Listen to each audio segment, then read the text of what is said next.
Now, the government is looking at ways of improving safety among newly qualified drivers. The Department of Transport has dismissed reports that it's planning to introduce new rules which would have banned young drivers from carrying anyone other than family members in their vehicles. But the Transport Secretary said in a newspaper interview that they're looking at various options. Well, with me in the studio is Michael McAdam from the Don't Be That Someone road safety campaign and a young driver himself. Michael, thanks for coming in. What's this campaign then? My campaign is a campaign to inform 14 to 18-year-olds about the dangers of drink driving. And why don't they know already? Currently, the government, as in Department of Transport, do not target 14 to 18-year-olds in their drink drive campaigns, despite research that shows that driving attitudes are established before you reach age of driving.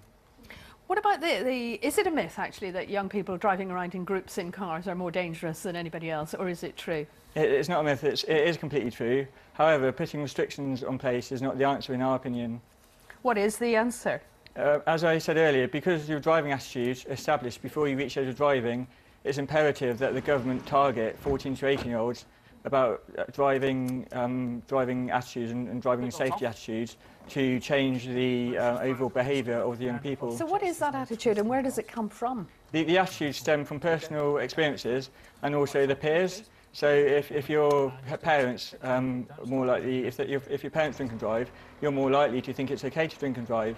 And your friends as well. If you have 4 or 5 friends in the car and they're all saying it's okay to speed, you will be more likely to speed. What would when you say it's better to target that age group, does this then come through schools? Sure, it can be used. Our resource is used in schools.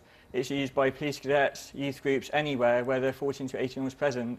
It's a way to specifically target an age group that needs targeting because, as I said, you need to change fundamental attitudes if we're going to make a difference, if we're going to reduce casualties on the road. Do they listen, though, at that age? They do. I mean, obviously some don't, some do. But what we found is that if you have young people like myself and colleagues, you know, early 20s, go in, talk to people on their level in a non-patronising way, telling people kind of about the dangers or informing people about dangers in the way they want to learn. Our campaign does work. What about during the driving test itself? I mean, you have the hazards and everything now jumping out at you. Do you think there should be some sort of film showing people what can happen if your behaviour in the car, even with a group of you, is not right? That's spot on. I mean, what we do, we show case studies. We have a documentary of a young lady who's 21 years old who was hit by drink driving and survived.